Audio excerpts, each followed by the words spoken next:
بسم اللہ الرحمن الرحیم رب اشرح لی صدری ویسر لی امری واحلل عقدۃ من لسانی یفقہوا قولی.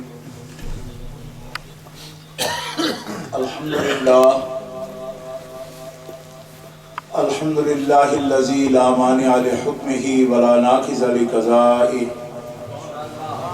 والصلاة والسلام علی سید انبیائہ وسند اولیائہ وأحبابه المعارضين لأعدائه. أما بعد فأعوذ بالله من الشيطان الرجيم. بسم الله الرحمن الرحيم.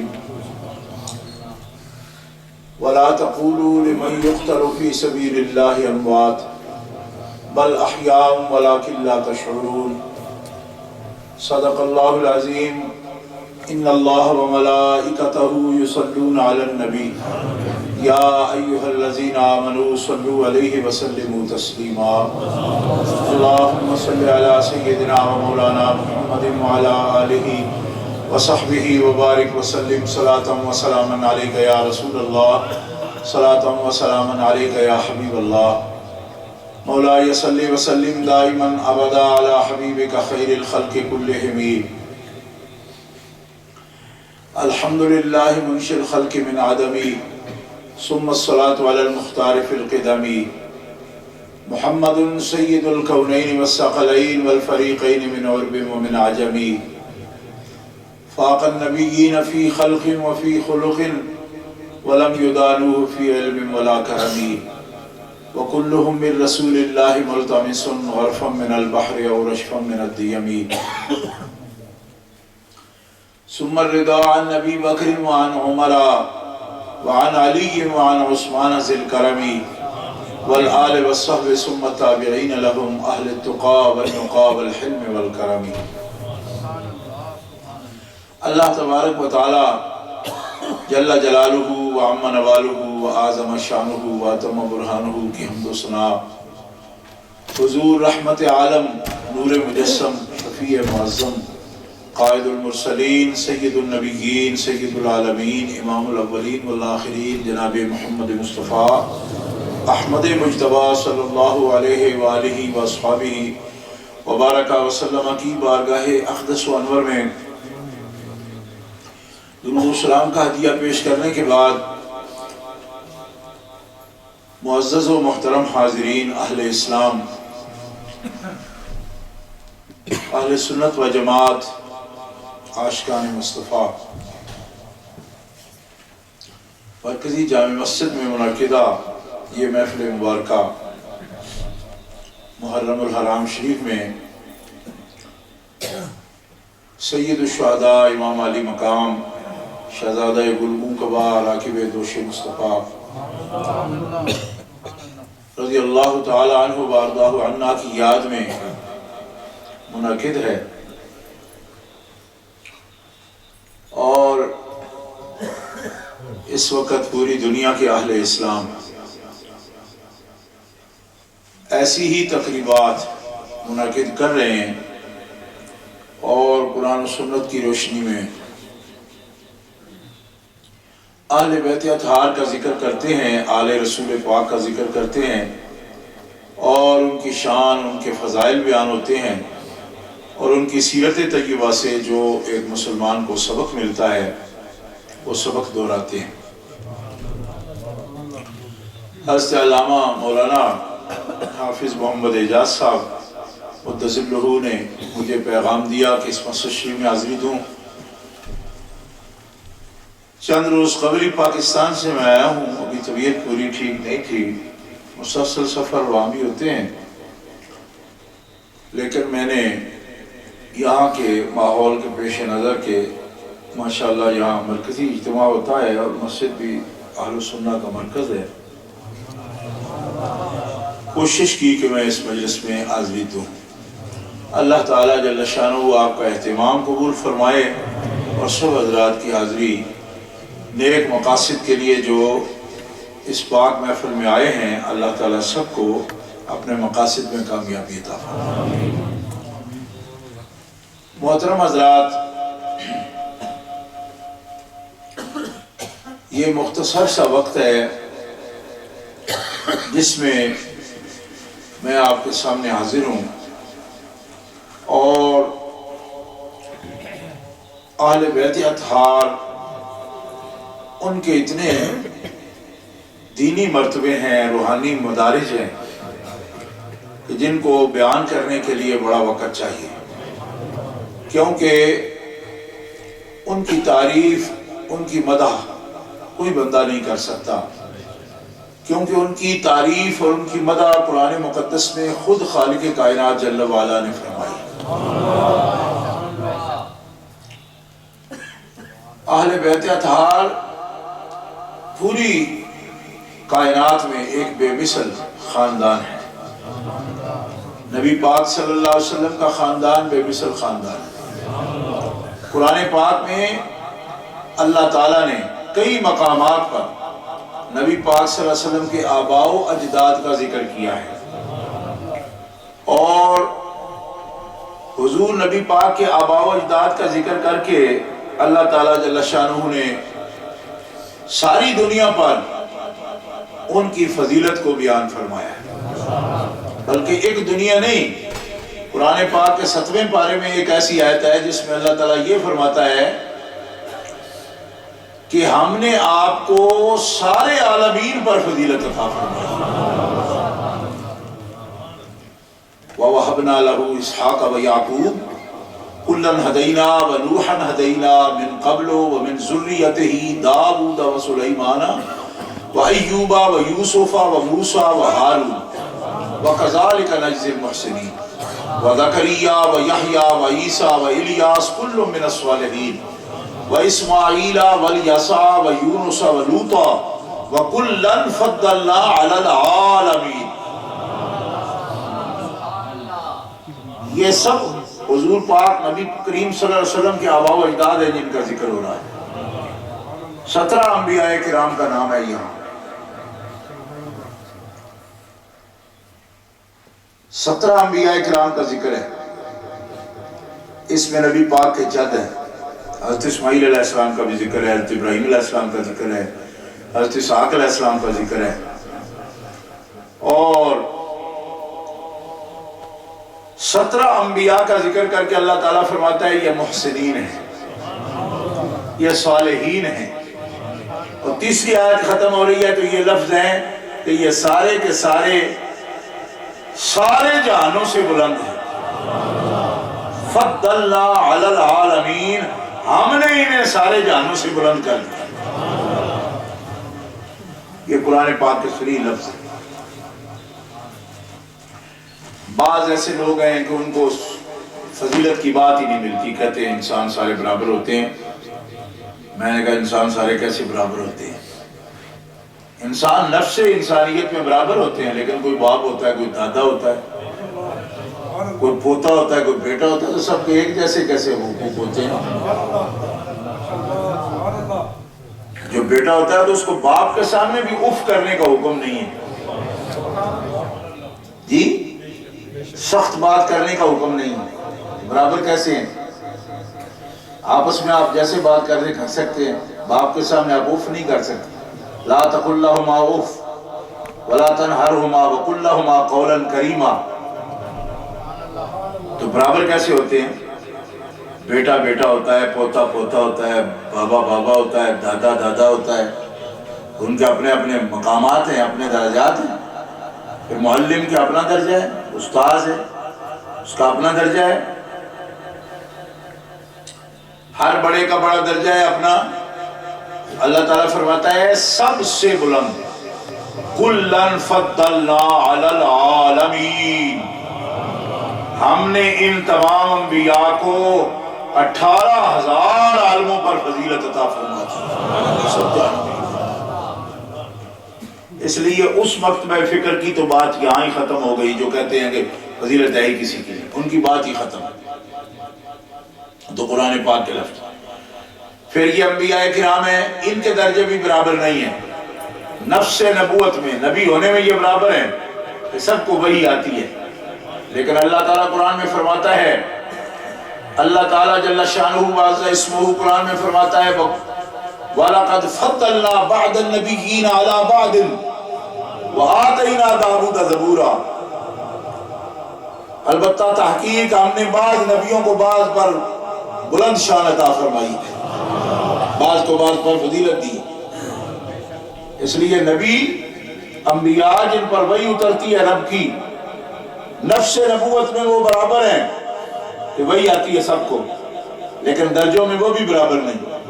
یہ قرآن پاک کے لفظ ہے اپنے، آتینا داؤد زبورا، فرمایا ہم نے بعض کو بعض پر فضیلت عطا فرمائی ہے، جیسا ہم نے داؤد علیہ السلام کو زبور عطا فرمائی ہے۔ داؤد و سلیمان علما، داؤد و سلیمان کو اپنے علم عطا فرمایا، اور ہر بات میں جس میں فضیلت عطا فرمائی ہے اس کا بیان قرآن مقدس میں کر دیا۔ آدم علیہ السلام کو تمام ملائکہ کا مسجود بنایا، فضیلت قرآن پاک میں اس کا ذکر ہے۔ اب آدمی کہتے ہیں سارے انسان برابر ہیں، میں نے کہا تم بھی فرشتوں کے مسجود ہو، بابا ہیں صرف، ابو البشر ہیں، وہ خلیفہ اول ہیں رب کے۔ اللہ فرماتا ہے انی جاعل فی الارض خلیفہ، میں زمین میں خلیفہ بنانے والا ہوں۔ سب کیسے برابر ہیں؟ وہ مسجود ملائک ہیں۔ اس لیے قرآن پاک کا یہ نقطہ نظر ہمیشہ ذہن میں رکھو، اور کبھی ایسی جن کی تعظیم کا حکم ہے ان سے برابری کی بات کبھی ذہن میں مت لانا، کیونکہ جو برابری کی بات لائے گا وہ کبھی اطاعت نہیں کر سکے گا۔ جس کو برابر سمجھا جاتا ہے اس کی اطاعت کب کی جاتی ہے؟ اطاعت ہو سکتی ہے جس کو برابر سمجھے، اطاعت ہمیشہ اسی کی ہوتی ہے جس کو اپنے سے بلند سمجھے۔ کبھی بھی اللہ تعالیٰ ہمیں حکم فرماتا ہے میرے رسول کی اطاعت کرو، جو لوگ بھی رسول کو برابر سمجھیں گے وہ اطاعت کیسے کریں گے؟ جی آپ مجھے سننے آئے ہو کہ آپ کو سنیں گے، ہم عرفان شاہ کی تقریر سنیں گے، تو مجھے بھی تو تھوڑا بلند بٹھایا نا اپنے سے، کیوں بٹھایا؟ آپ نے نگاہ نہیں بٹھایا، آپ کے بزرگوں نے آپ کو بتایا ہے کہ جو ہمیں دین کی بات سکھانے آئے گا ہم اس کو اونچا بٹھائیں گے۔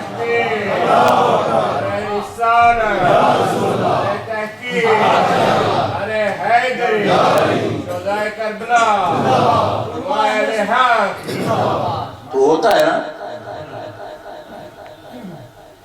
بلند بٹھانا پڑے گا، بلند ماننا پڑے گا، پھر ہی اس کو سننا ہوگا، پھر اس کی اطاعت کرنی ہوگی۔ اور یہ جو کچھ ہمارا بیٹھنا ہے اوپر، یہ بذات نہیں ہے، ہم کسی کے وسیلے سے بیٹھتے ہیں، ٹھیک ہے؟ جن کی بات سناتے ہیں ان کے وسیلے سے بیٹھتے ہیں، یہ فرق ہے۔ اب کوئی بٹھائے اوپر تو اس کو کہو یہ میرا اپنا منصب ہے، مجھ میں کوئی کمال ہے، تو تجھ میں کمال نہیں ہے۔ کمال اس کمال والے کا ہے جس کے وسیلے سے عزت پا جاتے ہیں لوگوں کو عزت ملتی ہے۔ وَتُعِزُّ مَن تَشَاءُ وَتُذِلُّ مَن تَشَاءُ بِيَدِكَ الْخَيْرُ إِنَّكَ عَلَى كُلِّ شَيْءٍ قَدِيرٌ۔ تو اللہ احکم الحاکمین فرماتا ہے وَلَقَدْ فَضَّلْنَا بَعْضَ النَّبِيِّينَ عَلَى بَعْضٍ، ہم نے بعض نبیوں کو بعض پر فضیلت عطا فرمائی ہے، اور تِلْكَ الرُّسُلُ فَضَّلْنَا بَعْضَهُمْ عَلَى بَعْضٍ مِنْهُمْ مَنْ كَلَّمَ اللَّهُ وَرَفَعَ بَعْضَهُمْ دَرَجَاتٍ۔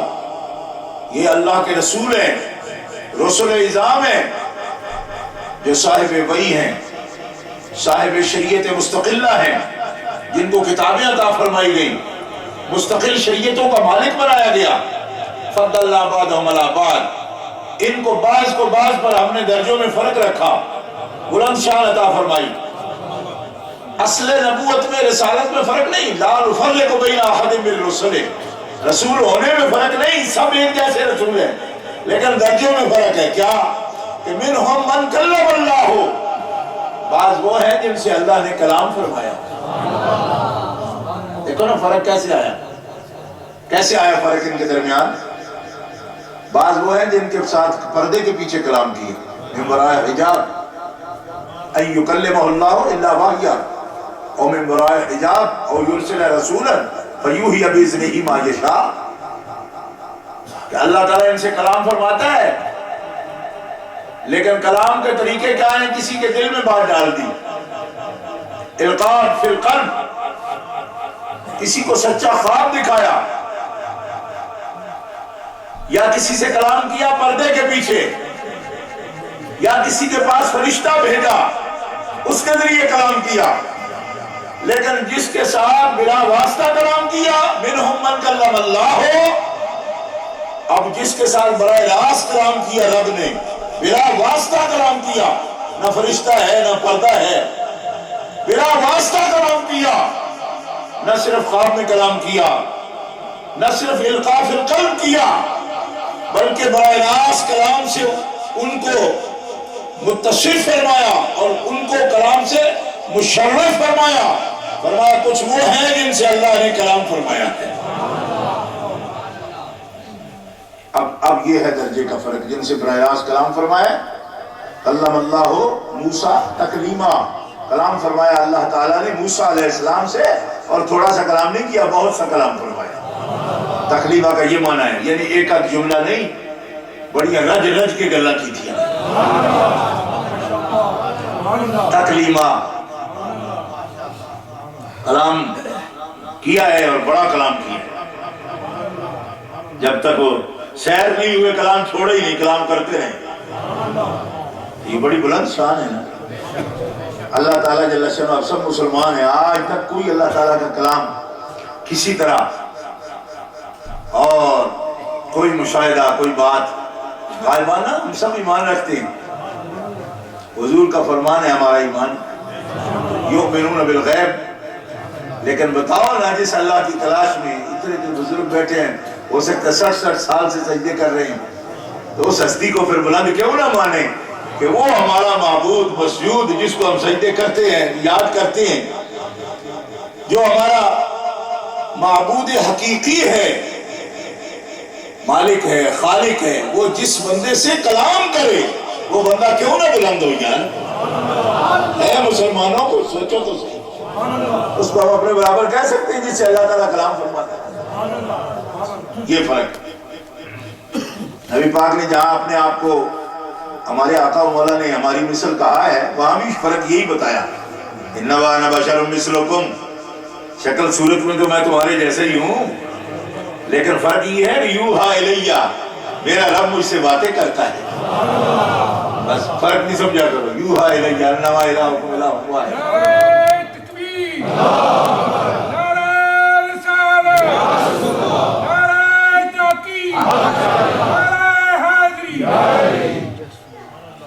تو بعض لوگوں کی سوئی اس پر رک جاتی ہے، بشر مثلکم نہیں فرمایا، میں نے کہا یوحا الیہ بھی تو پڑھو، بشر مثلکم فرمایا، تم صرف بشرا دیکھتے ہو، ظاہری شکل دیکھتے ہو، وہ بھی برابر نہیں ہوتی، اس کی ایک الگ موضوع ہے، اگر اس پر بیان کرو تو اس کا کیا فرق ہے، لیکن یوں ہی کہہ لو، دیکھنے میں، بظاہر نظر آنے میں، لیکن ان کے درجات میں فرق ہے، مگر نبی پاک صلی اللہ تعالی علیہ وسلم کا خاص اعزاز ہے، کلام بھی فرمایا، اور پھر ابھی بھی دیکھو کیا رمز ہے قرآن کی، رفع بعدہم درجات، بعد ان کے ایسے ہیں کہ اس سے بھی بلند درجہ ہے ان کا، یعنی کلام سے بھی بلند درجہ ہے۔ اب کلام سے بلند درجہ کس کا؟ تو مفسرین فرماتے ہیں کلام سے بلند درجہ اس کا کہ جس سے صرف کلام نہیں فرمایا، بے پردہ اپنی ذات کا جلوہ بھی دکھائے، رؤیت باری تعالیٰ کا مسئلہ، ذات مطلق نے بغیر احاطے کے اپنی ذات کا جتنا چاہا اپنے حبیب کو دیدار کروا دیا، یہ ہے بلند شان، اور واقعی بلند ہے۔ اللہ حکم الحاکمین کو دیکھنا کوئی چھوٹی سی بات نہیں ہے، اس سے کلام کرنا کوئی چھوٹی بات نہیں ہے، بس اس سے اوپر کیا درجہ ہو سکتا ہے؟ اس حقیقت الحقائق کو جو دیکھ لے، نبی پاک علیہ السلام کو جس نے دیکھا وہ صحابی بنا، اور علماء کہتے ہیں کہ صحابی جو نہیں ہیں وہ چاہے جتنی بڑی بھی کوشش کر لیں صحابی کے درجہ کو نہیں پہنچتے، اس بات کو منکرین بھی مانتے ہیں۔ ہمارے جنگ کے علاقے میں ایک آدمی تقریر کر رہا تھا، وہ کہتے دنیا میں دوسرا صدیق نہیں ہو سکتا، میں نے کہا بات تیری ٹھیک ہے، لیکن اتنی بتا کیوں نہیں ہو سکتا؟ کہا انہوں نے حضور کو دیکھا ہے. تو میں نے کہا کملیا، جنہوں نے حضور کو دیکھا ہے ان کی مثل نہیں ہو سکتا، تو جس نے جاگتے ہوئے سر کی آنکھوں سے اپنے رب کو دیکھا ہے اس کی مثل کیسے کوئی؟ حضور تو اپنے رب کا مشاہدہ فرمائے. اللہ اکبر. اور نبی پاک علیہ السلام کی وجہ سے ہی سب درجے ہیں. مخلوق میں جتنے بھی درجے ہیں حضور کی وجہ سے ہیں. صحابہ کا ہے تو بھی حضور کی وجہ سے، اہل بیت کا ہے تو بھی حضور کی وجہ سے. اس سارے اسرار کے اور عزت کے مالک سر راز اصل حضور ہیں. حضور نبی کریم کی وجہ سے اس زمانے کی عزت ہے. حضور فرماتے ہیں خیر القرون قرنی، سب سے بہتر زمانہ میرا. خیر الناس، سب سے بہتر لوگ بھی میرے زمانے کے لوگ. سب سے بہتر امت میری امت. سب سے بہتر کتاب میری کتاب. سب سے بہتر دین میرا دین.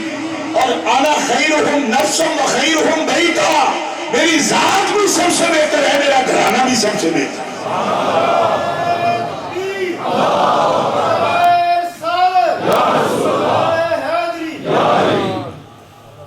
جامع ترمذی میں حدیث پاک کے یہ لفظ ہے جو آپ کے سامنے پیش کر رہا ہوں.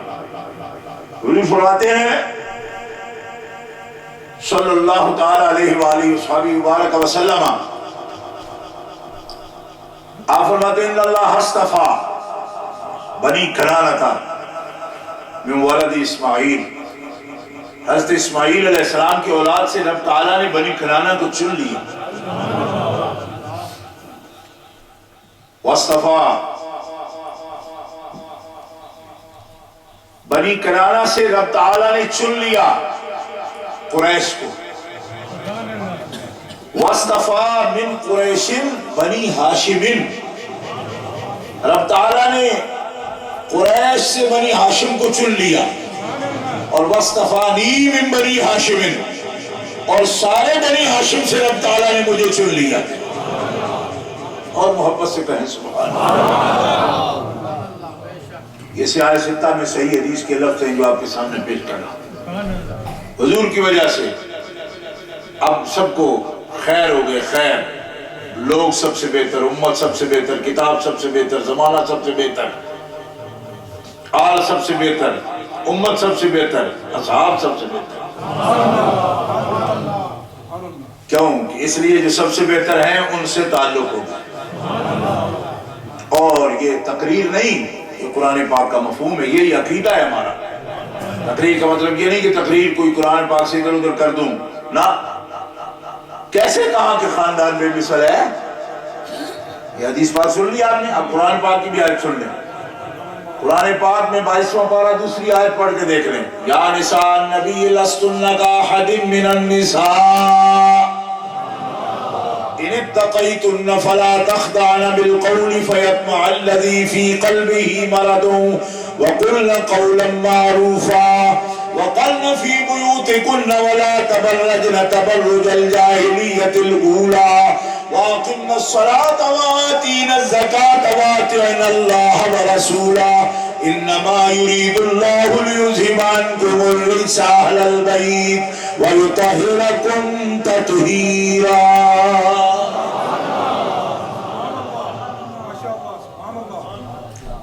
یہ آدھی آیت کا آخری حصہ سنتے سنتے پورا مہینہ آپ کا گزر جاتا ہے. میں نے پوری سنا دیا. ایک پورا فرقہ یہ آدھی آیت ہی سناتا ہے. انما یرید اللہ سے شروع کرتا ہے، حالانکہ انما یرید اللہ سے آیت شروع ہی نہیں ہوتی. آخری ٹکڑا ایک سطر سناتے ہیں وہ. یہ شروع یہاں سے ہو رہی ہے نا، خطاب ہے یا نساء النبی، یا نساء النبی، اے نبی کی بیویوں. لستن کاحد من النساء، لستن نہیں ہو، لستن تم نہیں ہو، کاحد کسی ایک کی طرح، من النساء عورتوں میں سے کسی ایک کی طرح بھی نہیں ہو تم. یہ لفظ ہے قرآن پاک. لفظ بلفظ ترجمہ میں نے آپ کو کر دیا. لستن کاحد من النساء. اب جب ہم موضوع کو نبی پاک کا کہتے ہیں نا کہ نبی پاک صلی اللہ علیہ وسلم ہمارے آقا بے مثل ہیں، لوگ کہتے کہ کیسے بے مثل ہے، کھانا نہیں کھاتے تھے؟ میں نے کہا لستن کاحد من النساء، قرآن کہہ رہا ہے، تو کیا ازواج مطہرات کھانا نہیں کھاتی ہیں؟ ہمارا مزاح کرتے ہیں لوگ الٹا، اہل السنہ والجماعہ کا کہیں گے یہ کیسے عقیدے رکھتے ہیں؟ میں کہا تم کیسے عقیدے رکھتے ہیں؟ اب بتاؤ لستن کاحد من النساء جو رب تعالیٰ فرما رہا ہے کہ ہمارے 2 ہاتھ ہیں، ان کے بھی 2 ہاتھ تھے، تو میں نے کہا اور بیویوں کے 2 ہاتھ ہیں، ازواج مطہرات کے 4 ہاتھ تھے، اس لیے لستن کاحد من النساء کہہ رہا ہے۔ سمجھ آ رہی میری بات کی؟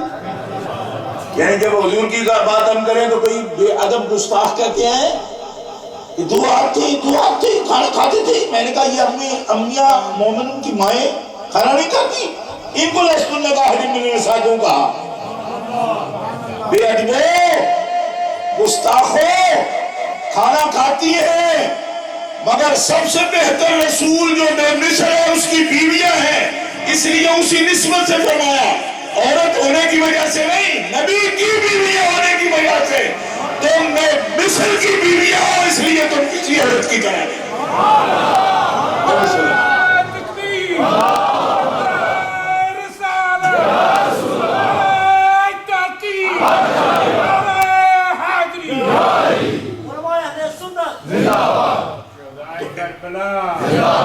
اے مسلمانوں، اسی سے ایک مسئلہ ثابت ہو گیا، کیا؟ سبحان اللہ، یا نساء النبی، اے نبی کی بیویوں، لستن نہیں ہو تم کاحد مثل کسی ایک کے، من النساء عورتوں میں سے کسی مثل نہیں ہو۔ کیوں؟ اس لیے کہ تم نبی کی بیویاں ہو، اور نبی بے مثل ہے، تم اس کی بیویاں ہو، تم بھی بے مثل ہو۔ اب ایک بات سمجھو، حضور کی جو ازواج مطہرات ہیں، پاک بیویاں ہیں آپ کی، ہماری مومنوں کی مائیں ہیں، اور آیت میں اللہ تعالیٰ فرماتا ہے النبی اولیٰ بالمؤمنین من انفسہم وازواجہ امہاتہم، نبی مومنوں کی جانوں سے بھی زیادہ ان کے قریب ہے، اور جو اس کی بیویاں ہیں نبی کی وہ مومنوں کی مائیں ہیں۔ 21واں پارہ اللہ تعالیٰ احکم الحاکمین کا یہ حکم ہے، سب تو سبحان اللہ۔ اب کیا نسبت ہے ہماری؟ مومن جو بھی ہوگا اس کی مائیں ہیں، اور حضور پاک ان کی جانوں سے بھی زیادہ قریب ہے۔ اولیٰ بالمؤمنین، النبی اولیٰ بالمؤمنین من انفسہم، یہ نبی صلی اللہ علیہ وسلم زیادہ قریب ہیں مومنوں کے ان کی جانوں سے بھی۔ اب ذرا اپنی جانیں ٹٹول کے دیکھو نا کہ قریب قریب ہے جان سے بھی حضور۔ یہ محسوس کرانے کے لیے ایسے جلسے ہوتے ہیں، احساس ہو کہ ہم نبی کے صلی اللہ علیہ وسلم کے کتنے قریب ہیں اور حضور ہمارے کتنے قریب ہیں۔ یہ اللہ کا حکم ہے۔ اب اپنی اپنی کیفیت آپ دیکھو، ایمان کتنا ہے اور کتنے حضور قریب ہیں، اس کا جائزہ خود لینا ہے۔ تو اے مومنوں، مسئلہ یہ سمجھنے کا ہے،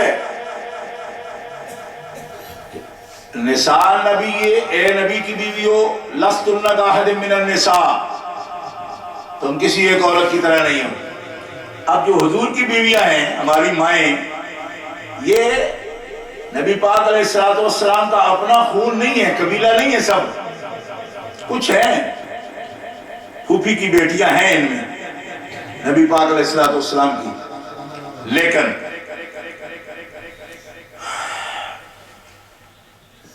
ان میں ایسی بھی ہیں، حضرت صفیہ ام المؤمنین، یہ حی ابن اخطب کی بیٹی ہیں، یہود کے قبیلے سے، لیکن نبی پاک علیہ السلام کی عقد میں آئی، نکاح میں آئی، مومنوں کی ماں ہیں۔ اب غور کرو، حی ابن اخطب کی بیٹی، باپ ان کا یہودی، حضور کے نکاح میں آئی، مومنوں کی ماں ہیں، اب وہ بے مثل ہیں۔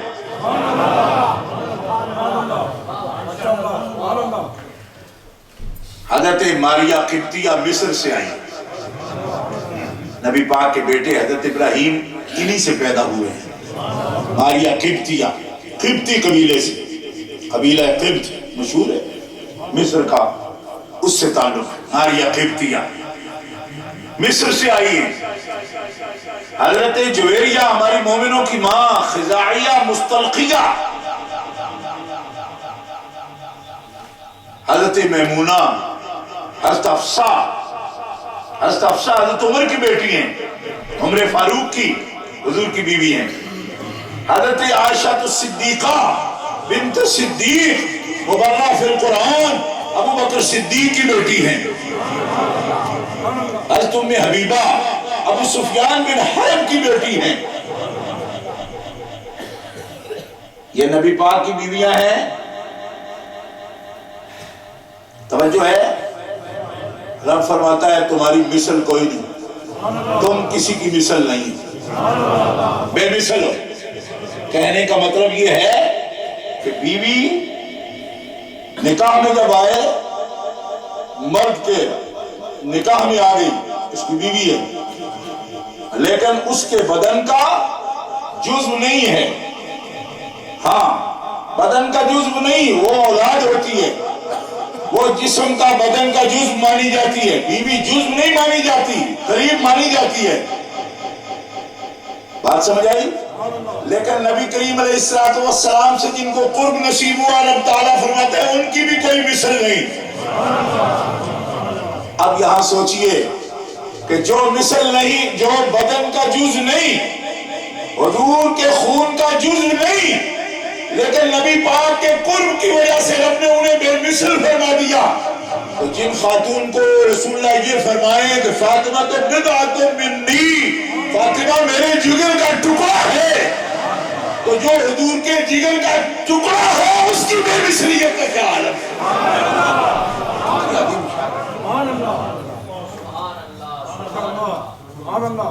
اور حضور نبی کریم رؤوف الرحیم تاجدار مطاع صلی اللہ علیہ وسلم فرماتے ہیں حسین منی وانا من حسین، احب اللہ من احب حسینا، حسین صبت من الاسباط۔ فرمایا حسین مجھ سے ہے، میں حسین سے ہوں۔ اور محبت سے کہہ لو سبحان اللہ۔ صحیح حدیث پاک سیاستہ میں موجود ہے۔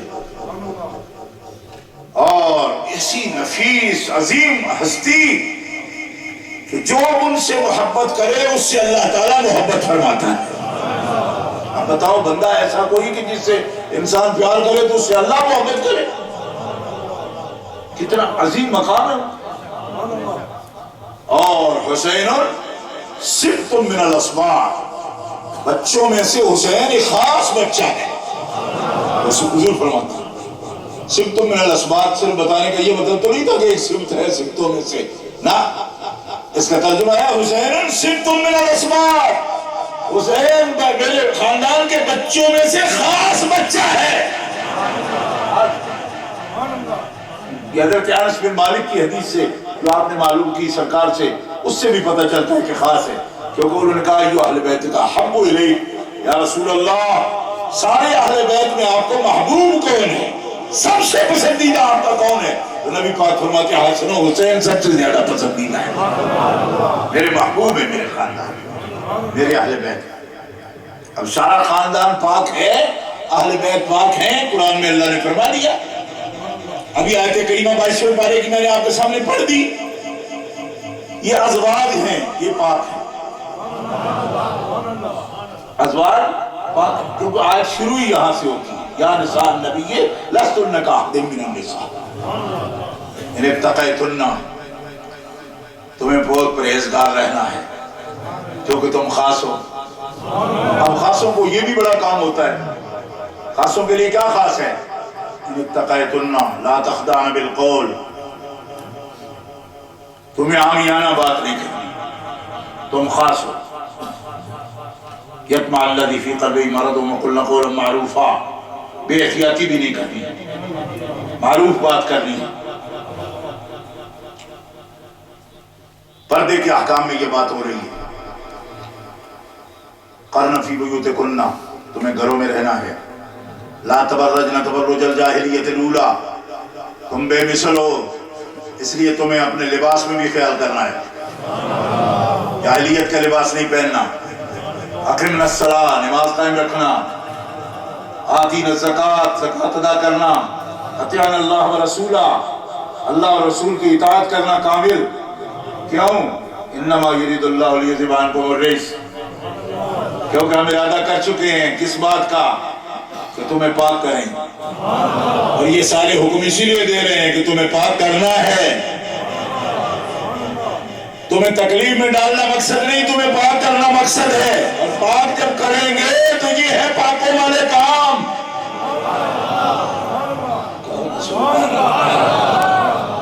بندگان خدا محبت سے کہہ لو سبحان اللہ. بعض غالی یہ مفہوم سمجھتے ہیں کہ اب تم پاک ہو گئے ہو، اب تمہیں کوئی نیک کام نہیں کرنا. کہ وہ تو پاک ہوتے ہیں اب ان کو کچھ بھی نہیں کرنا. نہ، پاک ہیں تمہیں کوئی غلطی نہیں کرنی. یہ ہے قرآن کا مفہوم. یہ پڑھ لو قرآن پاک 21ویں پارے کی آخری آیت میں. چلا بھی جاؤں بعد میں ترجمہ نکال کر قرآن کو خود پڑھ لینا، ٹھیک ہے؟ پوری سمجھنا آئے آپ کو، بعد میں نکال کر ترجمہ 21ویں پارے کی آخری آیت، 22ویں پارے کی پہلی آیت، دونوں پڑھ لینا، سمجھ آ جائے گی پوری. کیا فرمایا؟ یا نساء النبی من یأت منکن بفاحشۃ مبینۃ یضاعف لها العذاب ضعفین وکان ذلک علی اللہ یسیرا. اے نبی کی بیویوں، من یأت منکن بفاحشۃ مبینہ، کوئی گناہ کوئی غلطی نہ کرنا. کیوں؟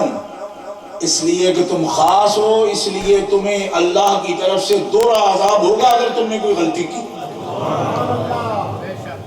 اس پر کہو سبحان اللہ. اب آپ کو مفہوم سمجھ آیا؟ بعض لوگ یہ مفہوم لیتے ہیں کہ آل کا، اولاد کا، خاندان کا یہ مطلب ہے کہ غلطی کر بھی لیں پھر بھی ایسے ہی رہتے ہیں. نہ، یضاعف لها العذاب ضعفین، دوہری مار پڑے گی کہ تم میں کوئی غلطی کرے گا. کیوں؟ کہ تمہیں ایک تو مومن ہونے کی وجہ سے، کہ مومنوں کو اگر غلطی کرے تو باہر نہیں پڑتی، پڑتی ہے نا، تو پڑے گی تمہیں.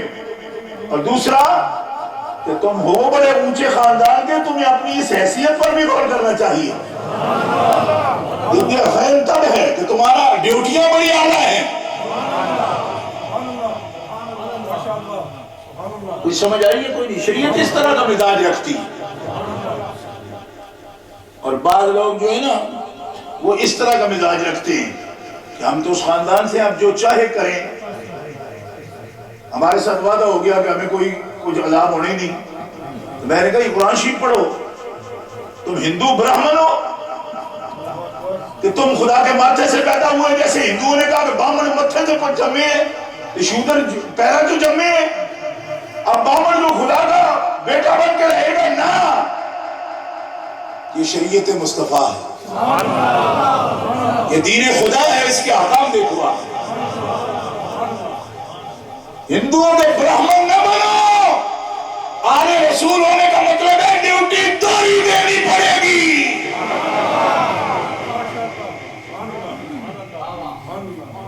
یضاعف لها العذاب ضعفین وکان ذلک علی اللہ یسیرا. اور یہ اللہ کے لیے کوئی کچھ مشکل نہیں ہے کوئی اس طرح کر دے. یہ آخری لفظ ہے، آپ خود غور کرو کہ کیا کہہ رہا ہے اللہ تعالیٰ. اور ساتھ ہی یہ بھی فرما دیا، ساتھ ہی یہ فرما دیا جوڑویں آیت میں، من یقنط منکن للہ ورسولہ وتعمل صالحا نؤتها اجرها مرتین واعتدنا لها رزقا کریما.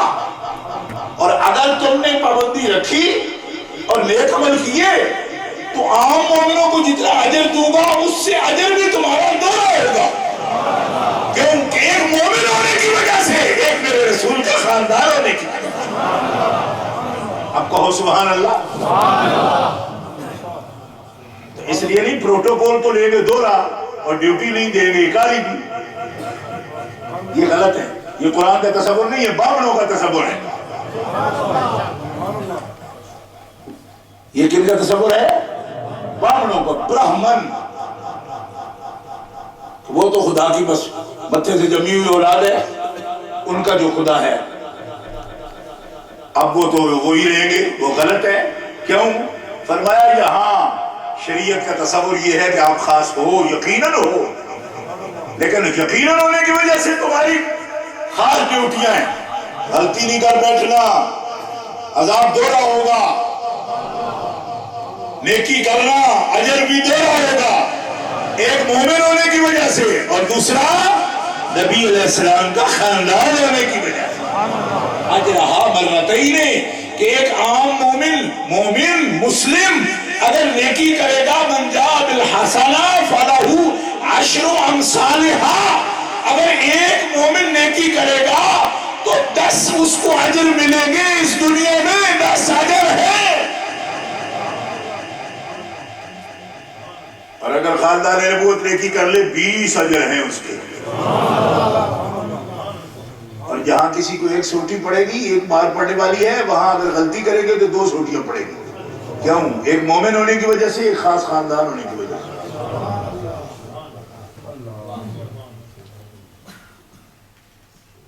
بات سمجھ آ گئی؟ یہ ہے ڈیوٹیاں. 21واں سپارہ آخری آیت، 22ویں کی پہلی آیت سے لے کر پورا رکوع اسی پر چل رہا ہے. اسی میں پھر آیا یہ جو اتنی سختیاں تمہیں بتا رہے ہیں، یہ تمہیں تنگ کرنے کے لیے نہیں، بلکہ اللہ کا ارادہ ہے تمہیں پاک کرے. اس لیے لِيُذْهِبَ عَنْكُمُ الرِّجْسَ أَهْلَ الْبَيْتِ، اے اہل بیت نبوت، اللہ تم سے پلیتی کو دور کرنا چاہتا ہے، اور اس کے لیے تمہیں کوشش کرنی پڑے گی.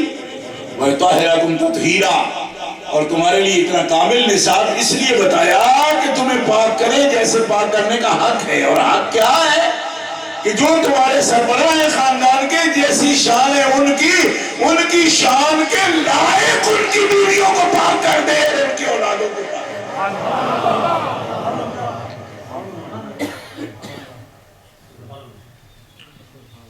یہ ہے قرآن پاک اور اس کا یہ مفہوم. آیات میں نے پڑھ دی آپ کے سامنے. اب لوگوں کے اپنے کچھ اندر کے عقائد ہوتے ہیں، بنائی ہوئی باتیں. پوچھو بھئی ہم نے تو یہ سنا تھا، ہم نے یہ سنا تھا. میں نے کہا آپ نے جو سنا ہے تو ٹھیک سنا ہوگا، لیکن میں سننے کی بات نہیں کر رہا، میں قرآن پاک کی بات کر رہا ہوں. یہ قرآن شریف کی بات ہے، قرآن شریف ایسا کہتا ہے. باقی سننے کی کیا بات ہے؟ لوگ 2-2 3-3 گھنٹے بولتے ہیں قرآن کے بار بار. نہیں سمجھے؟ بائی پاس قرآن 6 گھنٹے بھی لوگ بولتے ہیں باروں بار. تو اس کے ہم ذمہ دار نہیں. کہتے جی ہم نے تو قرآن لاکر سے سنا تھا. تو میں نے کہا میں اس کو ذمہ دار نہیں ہوں. لاکر سے سنا تھا کانوں کی لذت کے لیے. عقیدہ اس پہ رکھو جو کچھ قرآن کہتا ہے یا رسول اللہ کی حدیث کہتی ہے. اب سننے کے لیے کہتے ہیں فلاں شاعر نے کہا تھا، تو میں نے کہا میں شاعروں کا کیا دلیل دوں آپ کے سامنے. جی فلاں سے ہم نے سنا تھا. میں نے کہا جس سے مرضی سنو، میں تو حوالہ دے رہا ہوں قرآن پاک کا، اس سے پڑھو، اس کو دیکھو. جیسی قرآن پاک تعریف کر سکتا ہے ایسی اور تو کوئی کر ہی نہیں سکتا. اور قرآن جو تعریف کرے گا وہ قانون بن جائے گی. دوسرے کی طبیعت ہوگی، کسی کی طبیعت تیز ہے، کسی کی مٹھی ہے، کسی کا کچھ ہے، وہ تو طبیعت ہے. اور قرآن تو حقیقت ہے، رب کا فرمان ہے. قرآن جو کہے گا وہ قانون بن جائے گا. قرآن جو کہے گا وہ ہمارا ایمان بن جائے گا، وہ عقیدہ ہوگا. بس عقیدہ یہ ہے. اب قرآن اہل البیت کی جب بات کر رہا ہے تو سب سے پہلے نبی پاک کی ازواج کی بات کر رہا ہے، نام لے لے کے. اب یہاں کتنے حافظ ہوں گے لوٹن میں؟ یقیناً حفاظ کرام بزرگ تشریف فرما ہے، عالم دین ہے، حافظ صاحب علامہ صاحب تشریف فرما ہے، اور بھی حفاظ یہاں ہیں میں جانتا ہوں. یہ جو آیتیں میں پڑھ رہا ہوں نا، الحمدللہ یہ پورا ماحول ان آیتوں کا، یعنی ماحول کا مطلب ہوتا ہے سیاق و سباق، پہلا پچھلا سارا وہ آیتیں میرے ذہن میں ہیں. میں بھی معمولی سا حافظ ہوں.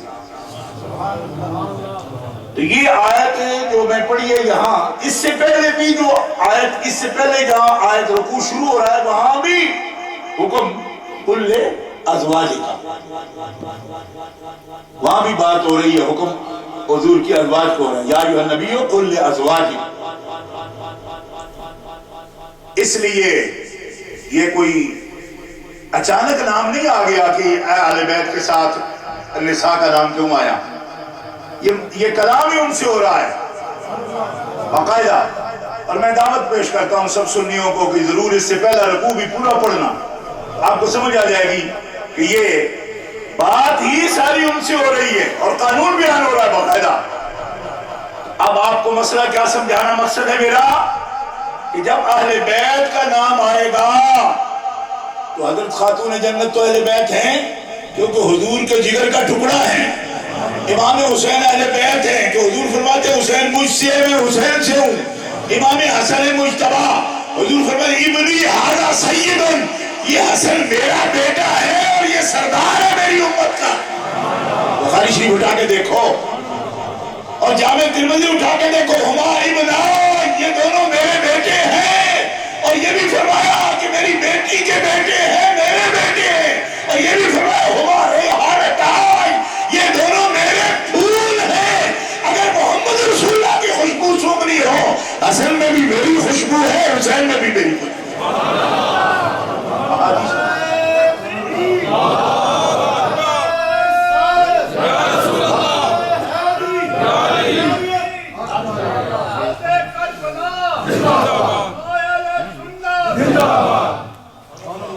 اسی لیے صحابہ کرام سونگتے تھے امام حسنین کریمین کو، حضرت ابوبکر صدیق جیسے. تو لوگ پوچھتے بھئی آپ سونگتے ہیں؟ فرمایا اس لیے کہ یہ حضور کے پھول ہیں نا، اس لیے سونگتے ہیں کیونکہ ان سے حضور کی خوشبو آتی. نبی پاک علیہ السلام نے یہ فرمایا یہ ریحانتان، یہ دونوں میرے پھول ہیں.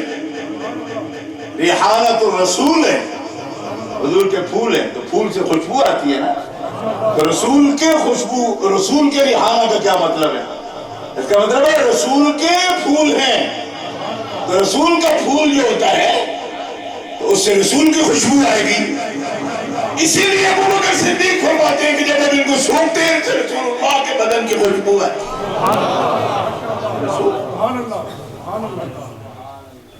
لیکن اہل السنہ یہ بات زور دے کے میں آپ کے سامنے کہہ رہا ہوں کیونکہ اس بارے میں غلط فہمی پیدا کی جاتی ہے کہ ازواج مطہرات اہل بیت نہیں. میں آپ کو بتا رہا ہوں قرآن کہہ رہا ہے ازواج مطہرات اہل بیت ہیں. کیوں؟ اس لیے کہ خاتون جنت حضور کے بدن کا ٹکڑا ہے، ان پہ چادر بھی دی ہے یہ میرے اہل بیت ہیں. لیکن یہ کیسے ہوگا کہ وہ اہل بیت ہوں اور ان کی والدہ اہل بیت نہ ہو؟ یہ کیسے ہوگا؟ یہ کیسے ہوگا؟ بیٹی اہل بیت ہو، ماں جو حضور کے نکاح میں ہو اور بے مثل ہو، جس کا اجر دوڑا ہو، شان یہ بھی ہو اور ان کو اہل بیت سے نکال دیا جائے، یہ کیسے ہوگا؟ فرمایا حضرت عیسیٰ علیہ السلام کی نانی نظر مانتی ہے. عیسیٰ علیہ السلام کی نانی اذ قالت امرأة عمران رب انی نذرت لك ما في بطنی محررا فتقبل منی انك انت السمیع العلیم. فتقبلها ربها بقبول حسن وانبتها نباتا حسنا وكفلها زكريا كلما دخل عليها زكريا المحراب وجد عندها رزقا قال يا مريم أنى لك هذا قالت هو من عند الله إن الله يرزق من يشاء بغير حساب.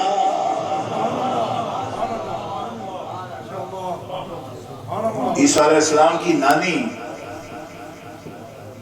سورہ آل عمران دیکھو، امرات عمران اذ قالت امرات عمران، امرأة عمران نے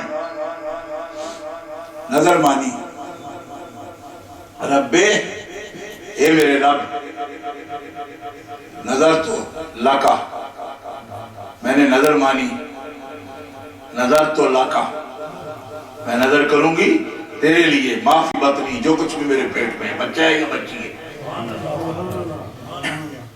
منکروں کو تم نے دیکھا ٹچکریں کرتے رہتے ہیں اپنی جگہ پہ بیٹھے ہوئے، تمسخر. یہ منتیں مانتے نظریں مانتے ہیں. میں نے پرانا قصہ ہے قرآن کا. ابھی تو بکروں کی منتیں مانتے ہیں, قرآن تو بچے کی اور بچی کی نظر کی بات کر رہا. نظر تو لکا معافی بطنی محررا, تیرے نام پر جو کچھ پیٹ میں معافی بطنی. دیکھو نا سودا کیسا مانا, معافی بطنی جو کچھ بھی پیٹ میں,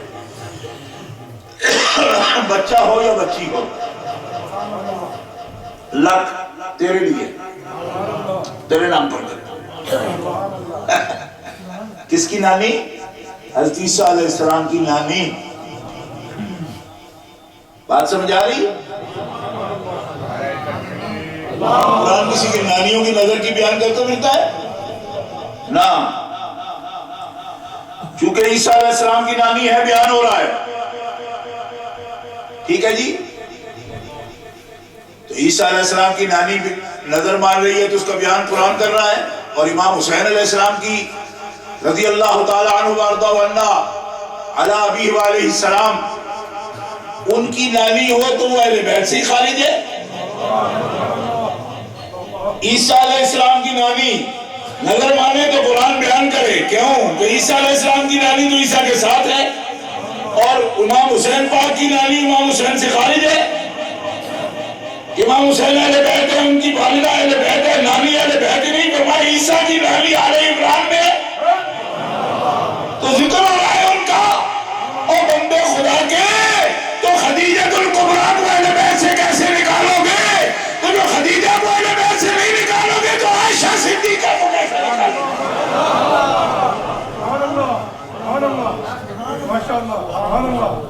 ہمیں یہ سب اہل بیت ہیں اور سب پاک ہیں. کیوں کہ ہم نے پاک تو کرنے کا ارادہ کر لیا. یہ پاک ہے, محبت سے کہہ دو سبحان اللہ. شرک سے پاک, کفر سے پاک, معصیت سے پاک.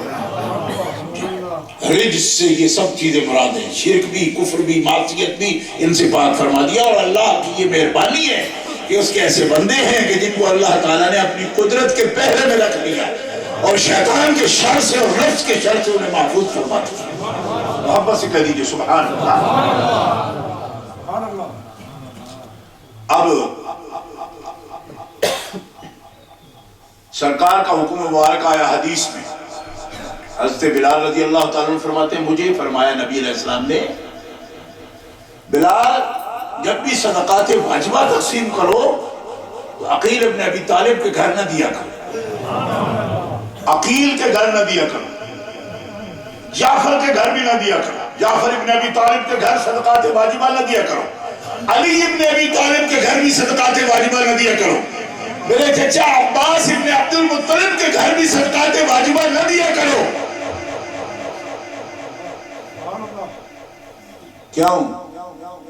کیونکہ وہ میرے آل ہیں, اور آل محمد کے لیے, محمد کے لیے اور آل محمد کے لیے صدقات واجبہ حلال نہیں ہے, حرام ہے.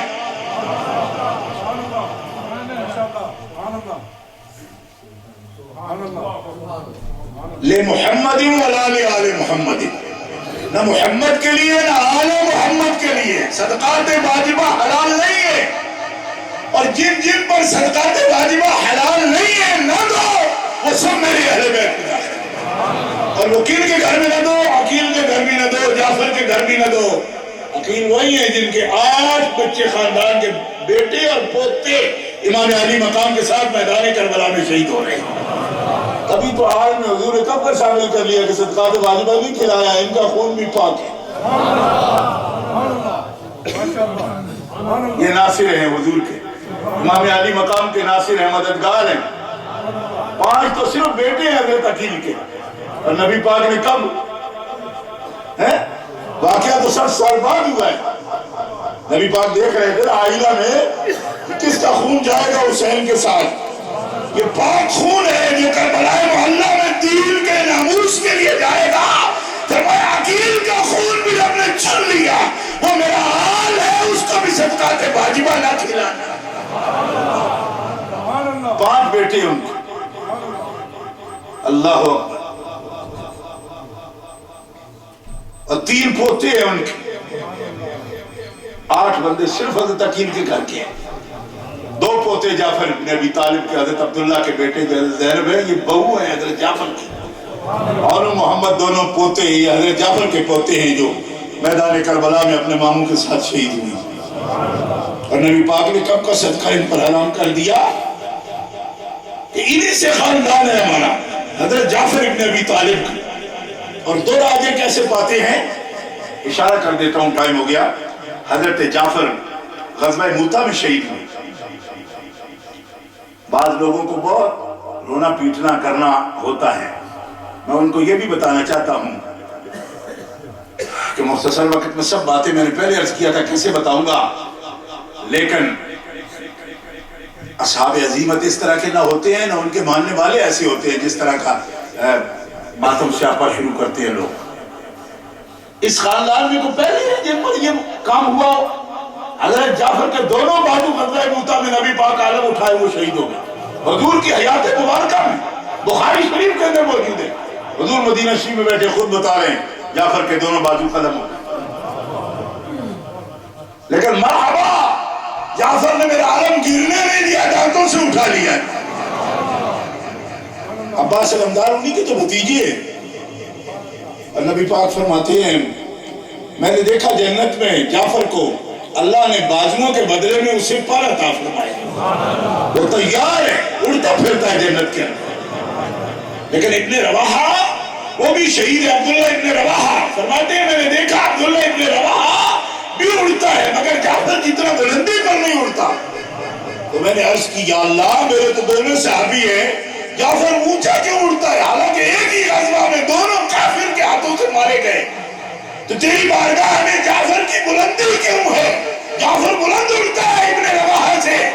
فرمایا پیارے حبیب صحابی ہونے میں دونوں برابر ہیں، مگر اس بات پر دھیان کر جعفر تیرا بھائی بھی ہے نا. تو یہ اہل بیت ہونے کی وجہ سے دونوں درجے ہیں، اس لیے اس کی پرواز بلند ہے جنت کا.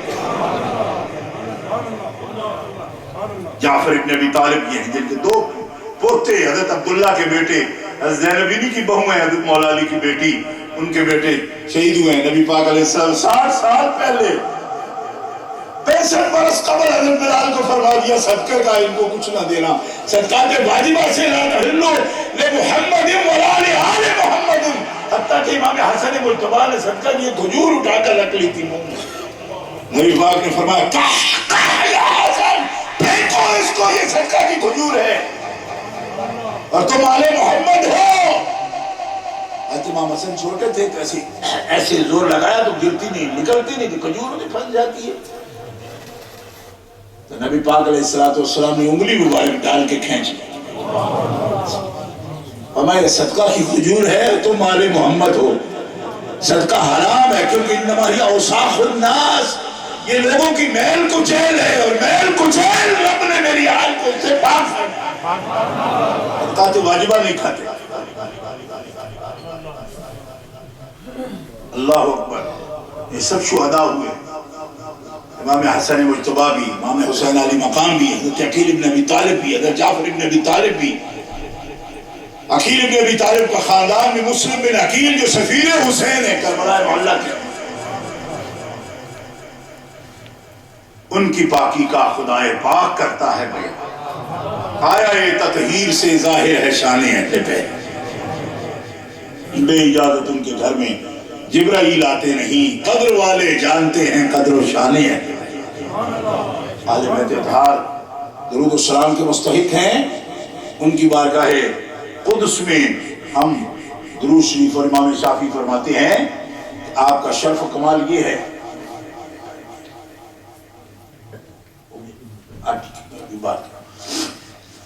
ان کا شرف و کمال یہ ہے کہ جب تک ان پر درود نہیں پڑھا جاتا نماز ہی مکمل نہیں ہوتی. اور امام شافعی کے ہاں چونکہ درود شریف واجب ہے اس لیے وہ اپنی فقہ کے مطابق بالکل جو فرما رہے وہ درست ہے. ہمارے یہاں چونکہ درود شریف سنت ہے، درود شریف سنت ہے اس لیے نماز مکمل ہوتی ہے لیکن کامل نہیں، یعنی نماز سے ادا ہو جاتی ہے رہ بھی جائے گا تو حنفی فقہ کے مطابق، لیکن امام شافعی کہ ہاں واجب ہے اللہ صلی سے آگے پڑھنا، اپنی فقہ کے مطابق جو فرمایا وہ بھی اہل سنت کے امام ہے، درست فرما رہے ہیں۔ بہت بڑا کمال ہے اور یہ عظمت ہے ان کی۔ کیوں؟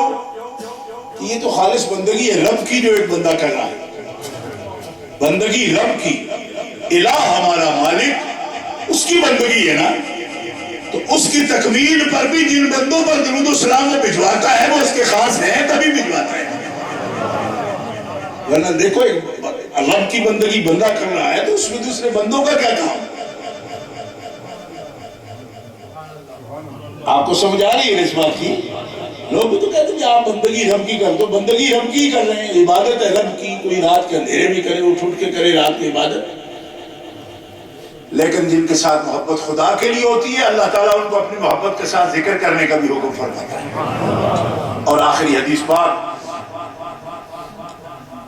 نبی پاک صلی اللہ علیہ وسلم کا ارشاد ہے احب اللہ لما یغزوکم، اپنے رب سے محبت کرو، اللہ سے محبت کرو، کیونکہ وہی تمہیں کھلاتا ہے پلاتا ہے، وہی سب نعمتیں دیتا ہے تمہیں، اس سے محبت کرو، اسی کی وجہ سے اللہ سے محبت اللہ کے لیے، اللہ سے محبت اللہ کی ہی وجہ سے، اور کوئی وجہ نہیں اس کے ساتھ محبت کرنے کی۔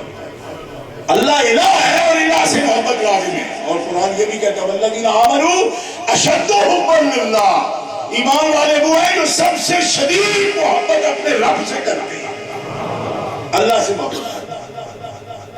اللہ سے محبت ایک مومن کی سب سے شدید محبت، اشد محبت اللہ سے۔ اور احبونی، حضور فرماتے ہیں مجھ سے محبت کرو لحب اللہ، اس وجہ سے کہ میں تمہارے اللہ کا محبوب ہوں، اللہ مجھ سے محبت کرتا ہے، اللہ کی وجہ سے مجھ سے محبت کرو۔ اب آپ کو سمجھ آ گئی وہ غیر محبت نہیں ہے، حضور کی محبت اللہ کا غیر نہیں ہے، اللہ کی وجہ سے حضور سے محبت کرتی ہے۔ اور نبی پاک کا حکم ہے احبوا اہل بیتی بحبی، اور میری محبت کی وجہ سے میرے اہل بیت سے محبت کرو، حضور کی وجہ سے حضور کی اہل بیت سے محبت، اللہ کی وجہ سے حضور سے محبت، اور اللہ سے کسی کی وجہ سے نہیں، اللہ سے اللہ کی وجہ سے محبت، وہ ہمارا الہ ہے، وہی تو ہمیں اس نے پیدا کیا، وہی ہمارا خالق ہے، مالک ہے، رازق ہے، اس سے محبت۔ اب ہم فرقے بن جائے، لڑ جائے آپس میں، ایک کہے کہ میں حضرت ابو بکر صدیق کا ساتھی ہوں، ایک کہے میں حضرت علی کا ساتھی ہوں، دوسرا کہتا ہے میں حضرت عمر کا ساتھی ہوں یا میں کسی اور کا ساتھی ہوں، لڑ پڑے۔ فرمایا ان سب سے جس کی وجہ سے محبت ہے اس سے بھی کوئی تعلق ہے کہ کوئی نہیں؟ اگر توجہ ہے میں جو بات عرض کر رہا ہوں، بھئی نبی پاک سے محبت حضور خود فرما رہے ہیں، میرے سے محبت اللہ کے لیے، بھئی سب سے محبت تو اللہ کے لیے ہو، جس کے لیے سب سے محبت کرتے ہیں اس سے تو تعلق ہی رہے۔ کچھ ادھر عربی ہے یا کوئی نہیں؟ کہا اس کی ہوش نہیں ہے، ادھر نیچے نیچے مر رہے ہیں آپ لڑ لڑ کر۔ کبھی اس کے لیے بھی کوئی سجدہ سلام، کوئی یاد، کوئی خوف، جس کے لیے حضور نے بھی جان دی۔ بلکہ حضور فرماتے ہیں صحیح مسلم میں کہ اگر اللہ مجھے 100 مرتبہ زندگی دے اور 100 مرتبہ میں اس کے راستے میں مارا جاؤں تو پھر بھی مجھے محبت ہے کہ پھر میں اس کے دین پر مارا جاؤں۔ 100ویں مرتبہ، جو اتنے صاحب لولاک، اتنی بڑی عظمت والے اور شان والے پیغمبر،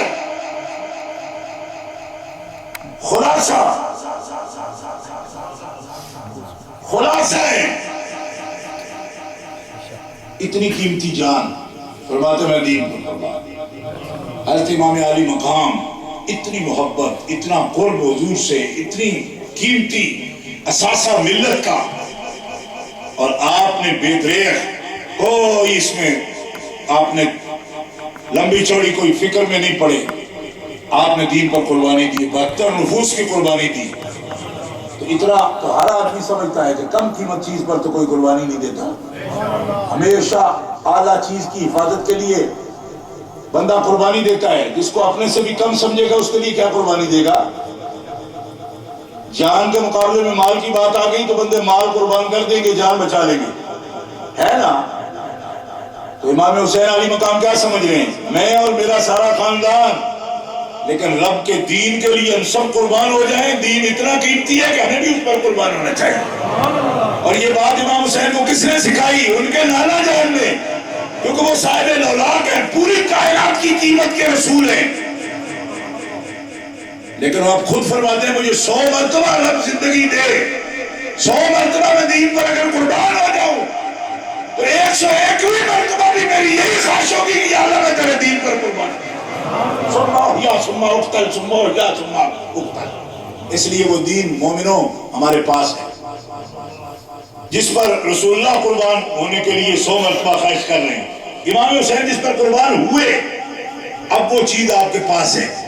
بس اس کی قیمت یہ ہے کہ یہ سب اس کے لیے قربان ہونے کے لیے تیار ہیں اور ہوئے ہیں اس پر قربان. قرآن ہے، حدیث ہے، فقہ اسلامی ہے، دین ہے، تمدن اسلامی، تہذیب اسلامی، یہ سب ہمارے پاس ہے. یہ وہ اثاثہ ہے جو امام کا اثاثہ ہے اور ورثہ ہے رسول اللہ کا. اس سے محبت کرنا اور اس کی حفاظت کرنا، یہی کربلا والوں کا پیغام ہے، یہی مدینۃ الرسول سے پیغام آ رہا ہے. اللہ تعالی ہمیں اس پر عمل کی توفیق عطا فرمائے. وآخر دعوانا الحمدللہ.